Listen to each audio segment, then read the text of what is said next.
Merci de regarder Africa Today Télévision et bienvenue dans cette rétrospective de la semaine.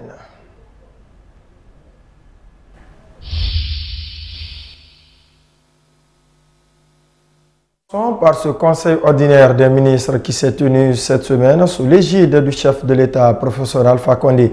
Plusieurs questions ont été débattues, notamment le bulletin de paie des travailleurs de la fonction publique, la situation de la distribution des médicaments dans le pays et la célébration de la journée africaine de la fonction publique à Kigali au Rwanda du 21 au 23 juin prochain. Les explications, c'est avec Daouda Mohamed Kamara. D'entrée de jeu, c'est le président de la République qui a donné des instructions au gouvernement. De veiller à la correcte application et au suivi des mesures adoptées pour accélérer la distribution des engrais aux agriculteurs. À procéder à l'évaluation du niveau de réalisation des grandes infrastructures en cours et à veiller au respect des délais de livraison des ouvrages programmés. Au ministre en charge des mines de produire un rapport sur l'application de la politique de promotion du contenu local au niveau des exploitations minières. Au gouvernement de tirer les conclusions des dernières visites de travail de la Société financière internationale et de la Banque islamique de développement. Au titre des communications, le ministre du Budget a soutenu son idée de modernisation de l'administration publique avec notamment la dématérialisation des bulletins de paie des salariés que le département juge moderne, économique et commode. Les bulletins sont imprimés pour 100 000 fonctionnaires avec un coût mensuel à 800 francs par bulletin de paie. Les avantages de cette dématérialisation, la protection contre les pertes et destructions, l'accessibilité aux bulletins de paie à distance, la familiarisation avec l'outil Internet, la réduction des frais d'impression, l'optimisation des processus de gestion des ressources humaines et la modernisation de l'administration. Quant au document de politique nationale de protection sociale, la ministre de l'Action sociale, de la promotion féminine et de l'enfance a soutenu qu'en dépit des mesures existantes, seulement 6% de la population bénéficie de la couverture sociale. Elle a soutenu que le document de protection sociale a été élaboré de façon participative par un comité interministériel composé de hauts cadres sous la direction de son ministère, avec un accompagnement technique et financier des partenaires de développement, la Banque mondiale, l'UNICEF, le BIT. La ministre a rappelé que cet outil précieux de protection sociale est conforme avec la vision Guinée 2040 et est inscrit dans le plan national de développement. Caractérisé par une déréglementation et le non-respect des normes, les sociétés grossistes répartiteurs se chiffrent aujourd'hui à 100 et alimentent pour la plupart le marché guinéen et de façon illicite en faux médicaments. Et la mission de la commission d'évaluation est claire. Mettre fin aux sources d'approvisionnement de notre pays en faux médicaments, de revoir le nombre de sociétés grossistes importateurs à la baisse, d'assainir le secteur privé pharmaceutique par l'application correcte de la loi. Il a indiqué que les résultats préliminaires de la première étape consacrée à l'évaluation administrative de l'ensemble des sociétés grossistes répertoriées de la Direction nationale des laboratoires a porté sur 94 sociétés contre 97 déclarées. Au terme, le rapport de la commission a abouti aux conclusions suivantes. Une légèreté notoire dans le traitement des dossiers au vu des directives. Des sociétés agréées sans statut. Les éléments justifiant la capacité du marché pharmaceutique total n'ont pas été observés. Pire, le rôle du pharmacien garant du professionnalisme des sociétés grossistes a été complètement ignoré. Au titre des divers, le ministre de l'Énergie a informé des perturbations sur les lignes de transport de l'électricité suite aux actes de vandalisme sur la ligne de Garafiri. Les députés guinéens ont adopté cette semaine 3 projets de loi sur les 6 initialement inscrits à l'ordre du jour. Il s'agit du texte de loi portant sur le PNDS, l'accord cadre de coopération entre Conakry et Addis Abeba et celui relatif à l'institution de la mutuelle panafricaine de gestion des risques. Tous ont requis l'unanimité des parlementaires. Saloum Condé, compte rendu.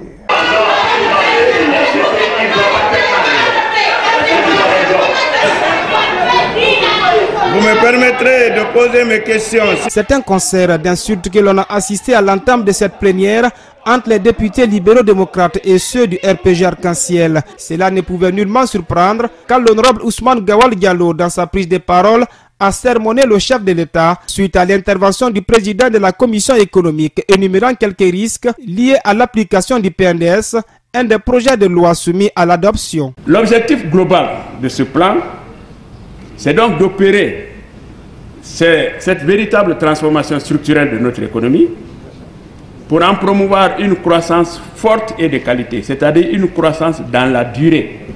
Nous devons rester conscients que sa mise en œuvre pourrait être influencée par beaucoup de risques. Et ce premier risque, c'est l'instabilité socio-politique qui nous interpelle, honorables députés, population guinéenne, à éviter les troubles sociaux car l'argent n'aime pas le bruit. Deuxièmement, le deuxième risque, c'est notre forte dépendance vis-à-vis des financements extérieurs. Dans l'habituel exercice des questions dont les parlementaires posent aux initiateurs des différents projets de loi, l'incertitude d'atteindre les objectifs revenait à tout moment. Les réponses à ces préoccupations ont été précisées par ces ministres. La Guinée est à la croisée des chemins. Le monde entier nous regarde et nous dit « Vous avez tout ce qu'il faut pour être développé.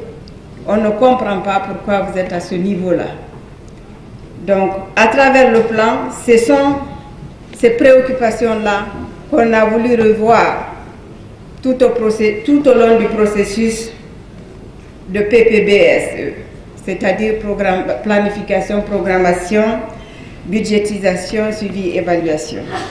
L'adoption de cet accord général de coopération va nous amener à faire des accords sectoriels. Et pour la suppression des visas, bien évidemment, c'est le domaine régalien du ministère des Affaires étrangères. Nous allons nous employer à cela. Au sortir de la dite plénière, le président des libéraux démocrates, qui a demandé à son groupe parlementaire de s'abstenir au vote sur le PNDS, a manifesté son mécontentement. Mais écoutez, il n'y a absolument rien de cohérent dans ce plan. Ni le mode de financement, ni les objectifs, rien n'est cohérent. Ça veut dire que vous prenez le document, vous le lisez, vous vous rendez compte comme si c'était un rêve. De part et d'autre, des recommandations ont été formulées pour enrichir le programme national de développement économique et social 2016-2020. Bientôt, la tenue des élections locales en Guinée. Malgré des incertitudes, l'ONG Search for Common Ground met les bouchées doubles pour prévenir des violences électorales et communales à travers un système d'alerte précoce et de réponse rapide. Search for Common Ground souhaite minimiser les dégâts électoraux en Guinée. Buntrabi Keita, compte rendu. Ce projet, qui date d'une année et demie, devra contribuer d'une manière ou d'une autre à la tenue des élections paisibles et apaisées en Guinée. C'est pourquoi Search for Common Ground, à travers cet atelier, regroupe tous les acteurs du processus électoral. Le projet, dans sa logique, cherche à bâtir un partenariat solide avec la société civile et les institutions étatiques qui travaillent ensemble au sein des plateformes et qui analyse les différentes alertes des conflits envoyés par les observateurs communautaires pour réfléchir ensemble sur les réponses et mettre en œuvre ces réponses afin que le processus demeure un processus paisible. Selon un rapport d'Amnesty International, au cours de la campagne électorale de 2015 en Guinée, des affrontements entre militants et sympathisants des différents partis politiques avaient fait 3 morts et 80 blessés à Conakry. Même si ces violences ne sont pas propres qu'à la Guinée, le concours de chacun et de tous pourrait être indispensable pour des élections sans conflit. Toutes les sociétés connaissent des phénomènes de violence. Que ces sociétés soient occidentales, américaines, africaines, elles connaissent tous ces phénomènes de violence. La violence est inhérente à toutes les sociétés, mais nous travaillons chaque fois à apaiser les conflits et ceux qui prennent part à ces conflits. C'est la sensibilisation, peut-être c'est ce type de formation-là qui peut faire que des gens vont être conscientisés à faire moins de casse. Ce projet est financé par les États-Unis à travers Search for Common Ground, soucieux du maintien de la paix autour du monde. Le renforcement des capacités du personnel de gestion budgétaire, c'est désormais l'une des priorités du ministère de la Justice, garde des Sceaux. Un atelier a ouvert ses travaux cette semaine à Conakry dans ce sens et il est axé sur la restitution et la validation de l'étude faite sur les structures financières dans notre pays. Oumar Sow, compte rendu. L'objectif recherché par ce présent atelier est d'améliorer le fonctionnement du circuit budgétaire de la division administrative financière, ainsi que l'élaboration et la mise en application d'un certain nombre de textes pour mieux encadrer le recouvrement des recettes. Le ministère de la Justice figure parmi les 7 départements conviés à initier le budget dans le cadre des dépenses à moyen terme. Une fois que le budget est déconcentré tel que indiqué dans les discours, indiqué dans les documents, ça amène une certaine efficacité de l'exécution du budget.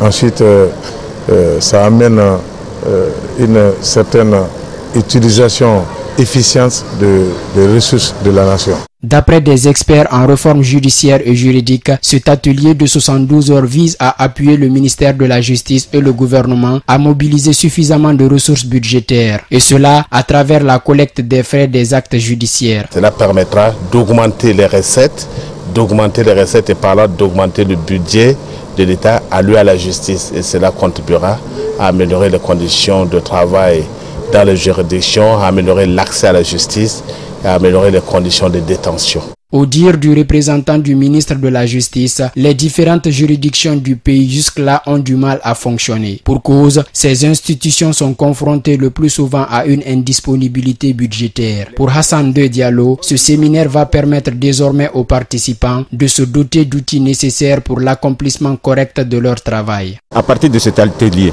l'objectif visé, c'est de leur permettre d'avoir les connaissances requises pour élaborer un programme adéquat, un programme juste qui reflète les besoins réels du service dont ils relèvent. Au terme des travaux, des textes seront élaborés pour être soumis au gouvernement à travers le ministère de la Justice, celui des Finances et du Budget pour la création des régies de recettes. Le FMI, le Fonds monétaire international, vient de publier le rapport sur les perspectives économiques en Afrique subsaharienne. Le document fait état des possibilités de développement qui s'offrent à la région et le paradoxe des pays. Le rapport se révèle comme un diagnostic de la situation économique dans les États de l'Afrique subsaharienne. Ça, Aliou Yombono, explication. Ce rapport est loin d'énumérer tous les problèmes qui assaillent le monde économique dans les pays de l'Afrique subsaharienne, mais il donne à chacun une vue d'ensemble sur la problématique. Une des activités du Fonds monétaire, c'est de faire des analyses de situation de chaque pays en particulier et aussi pour une région.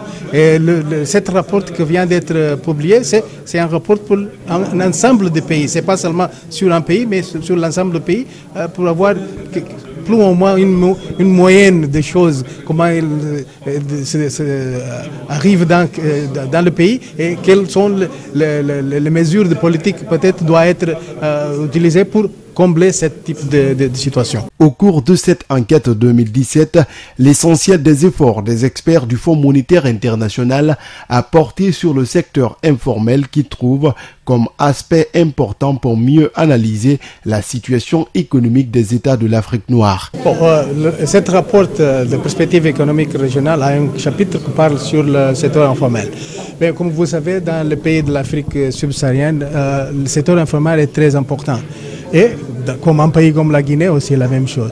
Et cette fois, le département d'Afrique a décidé de considérer cet aspect comme quelque chose de très important pour faire l'analyse et pour aider les pays à penser sur le sujet. Parlant des solutions à apporter pour un réel progrès économique de la zone, les experts du Fonds monétaire international proposent. Essentiellement, c'est d'avoir des mesures qui vont soutenir le développement de petites et moyennes entreprises. Et en faisant ça, ça aussi aide le secteur informel à se tourner à un secteur plus formel. Ce rapport n'est pas spécifique pour un seul pays de l'Afrique noire. Il concerne tous les États de la région qui, d'ailleurs, ont des problèmes économiques presque identiques. Les cadres guinéens et des représentants de la société IRECA se penchent actuellement à Conakry sur la validation des études techniques finales de l'aménagement du barrage à but multiple de Fomi. Pendant 2 jours, les participants ont analysé en détail les études de faisabilité réalisées sur le terrain par la société chinoise Yellow River Engineering Consulting. Soirée Bouakar, compte rendu. La réalisation de cette étude de faisabilité du barrage Fomi fait partie des protocoles d'accord signés lors de la visite de travail du chef de l'État guinéen en Chine. De 1922 à nos jours, ce site a fait l'objet de plusieurs études de réalisation qui se sont soldées par l'échec. Et pour cette fois-ci, les populations de la Haute-Guinée à travers le gouverneur de la région espèrent que c'est la bonne. Plusieurs décennies, le peuple de Guinée réclame la mise en valeur de ce barrage. Mais aujourd'hui, nous pouvons nous en réjouir. Nous en réjouir parce que Fomi, très bientôt, va quitter la phase de projet pour devenir une réalité sonnante dans notre pays. Cette étude menée par IEREC prend en compte tous les aspects, tant sur le plan environnemental que socio-culturel. Rien n'a été occulté d'après cette présentation, d'où la satisfaction du ministre en charge de l'énergie. Aujourd'hui, c'est un rêve qui va se réaliser. Un rêve de plusieurs décennies. Il y a des hommes et des femmes de la Haute-Guinée qui se sont battus pour que ce barrage soit réalisé. Ils ne sont pas parmi nous aujourd'hui. En leur mémoire, nous allons nous battre pour que ce barrage-là soit réalisé. Et tous ceux qui ont gagné de l'espoir, aujourd'hui nous sommes fiers de le dire, qu'en fin de fin, Fomi est là. Si les études précédentes avaient conclu que ce barrage n'était pas rentable, IEREC avec ses experts prouve tout le contraire et obtiennent le soutien et l'encouragement des autorités guinéennes. C'est un projet que nous souhaitons qui devienne réalité. Et nous encourageons la direction de IEREC qui est pressée de matérialiser le projet. Nous les encourageons. Au nom du professeur Alpha Condé, nous vous félicitons et nous vous soutenons. À côté des 90 MW que va produire le barrage de Fomi, cette réalisation permettra de développer l'agriculture, la pêche et promouvoir le développement de l'industrie du tourisme local. On reste avec Kassoari Bouakar cette fois-ci pour parler de la direction de l'électricité de Guinée EDG qui a eu une entrevue cette semaine avec les délégués de l'Union des consommateurs de Guinée. Lors de cette rencontre, les parties ont échangé sur le nouveau plan d'amélioration de la qualité de service. C'est un plan qui prendrait en compte tous les axes qui permettent à l'EDG de moderniser ses prestations. Suivez. Ce nouveau plan de redressement de l'EDG proposé par la Direction générale, une fois mis en exécution, pourrait résoudre en grande partie les soucis des consommateurs. Dans cette projection, 3 axes prioritaires ont été établis. Il s'agit du redressement commercial, le redressement de la qualité du service technique et le renforcement des capacités des ressources humaines à travers la formation et le développement des compétences. Une présentation qui ne laisse pas indifférent l'Union des consommateurs de Guinée. Dans cette rencontre, nous avons écouté avec beaucoup d'intérêt l'intervention de l'administrateur DDG et tout son staff technique que nous saluons sérieusement, qui nous a informé de tout ce qui est en train d'être fait dans le sens de mieux accueillir les clients, de leur donner des services de qualité, d'être réactifs. Nous entendons beaucoup d'initiatives qui sont en train d'être prises pour essayer en tout cas de veiller à satisfaire totalement les attentes et les besoins des clients. Donc au niveau de l'Union des consommateurs de Guinée, on ne peut que s'en réjouir et encourager cette démarche. Dans ce nouveau plan, le client est au centre de la préoccupation de l'EDG. Une manière pour l'entreprise de créer un rapprochement entre elle et les clients, mais aussi et surtout d'instaurer la transparence sur toute la chaîne afin de ramener la confiance mutuelle. Mais nous ne travaillons pas uniquement sur le volet comptage, nous travaillons aussi sur la relation client, qui est un élément important, à savoir l'accessibilité, à savoir le traitement des réclamations, à savoir les interventions techniques, que ce soit au niveau dépannage. Nous avons aussi convenu de renforcer les moyens mobiles d'intervention avec un centre d'appel qui permettra justement d'être accessible 24 heures sur 24 et de pouvoir aussi faire en sorte que la confiance entre le consommateur guinéen et EDG revienne sur des bases saines et tout ça ne peut que se construire ensemble sur la durée. Et ce n'est pas du jour au lendemain, mais nous avons la ferme volonté d'œuvrer pour que le service client s'améliore et que EDG se redresse dans le cadre de son plan de redressement. À part ces différents projets, certains d'autres sont en train d'être mûris par la nouvelle équipe dirigeante, toujours dans le but d'aller vers la performance. La journée internationale de l'albinisme a été célébrée cette semaine sous le thème « Stop à la stigmatisation et aux agressions ». En Guinée, l'événement qui a regroupé les membres de la Fondasia au Palais du Peuple coïncide avec un autre événement, Conakry, capitale mondiale du livre. Et le commissariat général ne tardera pas à mettre sous le label de cette rencontre culturelle la célébration de la journée de cette année. Bontourabi Keita. Parmi les couches vulnérables au sein d'une société figure en bonne place l'albinos. En plus d'être stigmatisés, rejetés ou méprisés, les albinos sont aussi persécutés pour des raisons inavouées. Donc souvent on dit que bon, c'est des personnes claires. Souvent les albinos c'est des teintes clairs, souvent pour avoir de l'argent et pour il faut donner aux personnes claires. Donc il faut se servir de leurs organes pour être riche. On dit que c'est de la fausseté, c'est faux, usage de faux. Justement, c'est pour inverser cette tendance que les Nations Unies ont décidé d'instaurer une journée en leur faveur. Journée consacrée à la sensibilisation et au plaidoyer en vue de faciliter l'intégration socio-professionnelle des albinos. On a compris par là, avec cette progression et l'évolution du monde également, cette histoire de sensibilisation, que c'est des gens même qui viennent vers les albinos. Donc il y en a beaucoup plus envahis. Vous voyez, que ce soit sur le plan sentimental, sur le plan de la collaboration. Mais malgré tout, dans la plupart aussi des décideurs, si chez les décideurs, on est beaucoup stigmatisés. La célébration cette année de la journée mondiale de l'albinisme coïncide avec l'événement Conakry, capitale mondiale du livre. Et pour le commissaire général de cette plus grande rencontre culturelle, des actions vont être entreprises pour faciliter la lecture pour les albinos.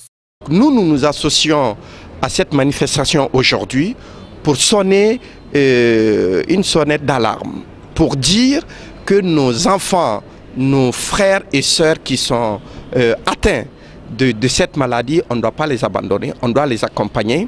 Et dans le cadre de l'année du livre, nous allons faire tout possible pour leur trouver des livres adaptés à leur convenance pour qu'ils puissent lire. Malgré des efforts et des campagnes de sensibilisation, ils sont nombreux des albinos qui passent tout leur temps à mendier dans la circulation, devant les lieux de culte et des bureaux. D'une journée à une autre, la 64e journée de la lutte contre la lèpre a été célébrée en différé cette semaine à Conakry avec pour thème « Après la lèpre, vivre dignement ». C'est une thématique qui rime bien avec l'ambition de faciliter la réinsertion socio-professionnelle des lépreux après le traitement de la maladie. Selon les spécialistes, le taux de prévalence en Guinée est en dessous du seuil d'élimination fixé par l'OMS. Saloum Kondé, compte rendu. Ces dernières années, selon les statistiques, la Guinée enregistre des progrès significatifs dans la lutte contre la lèpre. Des efforts qui encouragent certes, mais les derniers rapports disponibles indiquent le dépistage de plus de 200 nouveaux cas. Une situation qui interpelle les professionnels de la santé à rester vigilants. Ces données incitent donc à la fois à nous réjouir des progrès enregistrés, mais aussi à rester vigilants pour continuer à dépister, à appliquer précocement la polychimiothérapie pour tous les cas de lèpre où qu'ils se trouvent, afin d'interrompre la transmission, de prévenir les infirmités et de sauvegarder l'avenir socio-économique des malades de la lèpre et de leurs familles. Le chemin de cette réinsertion professionnelle se dessine progressivement car la plupart des malades commencent à se sentir intégrés. C'est le cas de Mouktar Touré qui assume aujourd'hui sa vie de couple avec toutes les difficultés y afférentes. Comme je suis le traitement, il dit que comme tu es guéri, on avait traité, on peut chercher une femme pour te donner. J'ai dit oui, j'ai parlé avec une femme, il m'a aimé. Il dit que si je prends de marier, je vais lui marier. C'est en cela d'ailleurs que le programme national de lutte contre la lèpre s'active à accompagner les personnes victimes de cette maladie à recouvrer leur santé. Depuis quelques années, nous avons sensibilisé les anciens malades à quitter la rue ce qui ne peut se réaliser sans les moyens, car ils ont besoin de vivre en préservant leur dignité. Nous mettons régulièrement des kiosques à leur disposition avec une modeste somme pour acheter des petits articles et vendre. Il y en a parmi les bénéficiaires qui arrivent à s'en sortir pour la nourriture, la scolarité des enfants, etc. Selon le ministre de la Santé, la prévention des invalidités et la réadaptation physique seraient les priorités pour complètement éliminer cette maladie en Guinée. À cet effet, l'engagement du gouvernement et de ses partenaires a permis de réaliser des actions telles que l'élaboration d'un document national de prévention des invalidités avec la mise en place d'un centre de référence par région naturelle destiné à la prise en charge des complications, la formation du personnel évoluant dans les 10 centres, la mise à disposition de médicaments, matériel et support de gestion. Au terme de cette cérémonie, les autorités ont procédé à la distribution des vivres aux personnes vivant avec la lèpre pour leur permettre de bien passer le mois saint de Ramadan. Culture, dans cette rétrospective de la semaine, l'ambassade du Japon en Guinée offre 5 points de lecture à la commune de Dixine. Ces espaces, dont la construction débute dès la semaine prochaine, contribueront à améliorer le niveau intellectuel des apprenants avec l'amour de la lecture que cela fera renaître en eux. Le protocole d'accord a été signé cette semaine entre le partenaire japonais et le commissariat général de Conakry, capitale mondiale du livre. Ça, Alou Yombuno, reportage. Offrir à la Guinée 1000 points de lecture d'ici le 22 avril 2018, date de la fin du mandat de l'événement Conakry, capitale mondiale du livre. C'est l'objectif que s'assigne le commissariat général du plus grand événement littéraire de l'année 2017. Pour l'atteinte de cet objectif, des partenaires de la Guinée se mettent à l'œuvre. L'ambassade du Japon vient de jouer sa partition en offrant au pays 5 points de lecture. Ces édifices seront construits dans la commune de Dixine. Ils viennent fortifier les relations de coopération entre Conakry et Tokyo. Il y a beaucoup de valeurs, il y a beaucoup de pensées, il y a beaucoup d'idées. Donc, depuis l'enfance, il faut habituer à lire les livres pour savoir tous les savants, tous les scientifiques.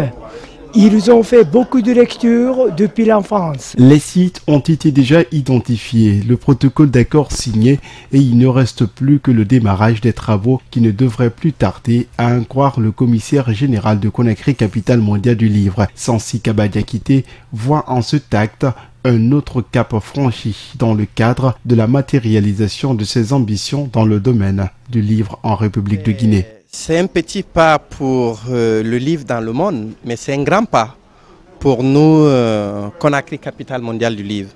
5 points de lecture dans la commune de Dixine. Je pense que le Japon vient d'ouvrir vraiment le chemin. Et pour les autorités de Dixine, c'est une réjouissance. Ça apporte un immense plaisir pour ma commune, parce que nos enfants qui partaient loin à la recherche des points de lecture se retrouvent tout à fait à côté. Donc réellement c'est une joie immense pour la commune de Dixine. Je remercie l'ambassadeur et nous promettons appuyer l'action, c'est-à-dire matérialiser l'action par la lecture que les enfants procéderont dans les différents points de lecture. Ces 5 points de lecture, une fois construits, viendront s'ajouter aux autres bâtis dans les communes de Ratoma et Matam. Et puis on termine par cet autre élément. Les travailleurs de la société de transport de Guinée réclament 3 mois d'arrêt des salaires et la relance des activités de la Sotragui. Protester contre les promesses, disent-ils, du ministre Oye Guilavogui qui peine à se concrétiser. Les travailleurs ont investi les locaux de l'entreprise cette semaine dans la commune de Matoto. Oumar Sow. En faisant le tour à l'intérieur de la cour de la Société de transport de Guinée, en plein cœur de Matoto, l'on se croirait dans un entrepôt de vieux véhicules. Des bus poussiéreux, dépossédés de leurs roues et abandonnés à eux-mêmes dans la nature, des herbes qui poussent jusqu'à l'intérieur des autocars, telle est l'image que présentent de nos jours les bus de la Sotragui. Immobilisés depuis quelques mois, ces engins de transport urbain ne ressemblent plus qu'aux objets de musée. Conséquence, les employés sont au chômage et se plaignent du non-paiement du reste de leur salaire. Nos points de revendication, je l'ai dit, il faut qu'ils nous payent les 4 mois de salaire. De 2, la relance de la Sotragui en faisant venir les partenaires. La non-circulation de nos jours de ces bus impacte également sur la mobilité des citoyens. Face à ces difficultés quotidiennes vécues par les citoyens, les protestataires s'en disent conscients et interpellent les autorités à jouer le rôle qui est le leur. Quand vous parlez, vous pensez un peu au transport public, la population en paye les frais aujourd'hui. Donc nous demandons au gouvernement, particulièrement au chef de l'État, le professeur Alpha Condé, de nous aider. Selon le secrétaire administratif du syndicat, les activités de la Sotragui sont à l'arrêt depuis le 28 mars. Pour Alexandre Camara, la suspension des travaux de la Société de transport de Guinée est une instruction donnée par le ministre d'État des Transports. Malgré les promesses faites par Oye Guilavogui pour le paiement des arriérés de salaire, les employés restent pessimistes quant à leur concrétisation. Nous sommes rassurés quand il le dit. Maintenant, la faisabilité, on le regarde. Je ne peux pas dire à 100% que nous sommes sûrs de la faisabilité de ce qui arrive. Parce que outre leurs revendications, ces frondeurs dénoncent l'incompétence des cadres en ce qui concerne la gestion de ces bus. Nos parents qui étaient là, les gens qui l'avaient déployé pour venir gérer cette société, on lui dit aujourd'hui qu'ils sont incapables. Ils ne peuvent pas gérer cette société. Sur une centaine de bus de la Sotragui, seulement une dizaine est opérationnelle. Le pire, d'après les travailleurs de la dite entreprise, le ministre aurait ordonné l'immobilisation de ces 10 autres bus aussi. Et cela suite à la première revendication des travailleurs. Voilà, mesdames et messieurs, c'est la fin de cette rétrospective de la semaine. Tout le plaisir a été pour moi de vous la servir. Je vous retrouve demain avec d'autres informations. Merci et portez-vous bien.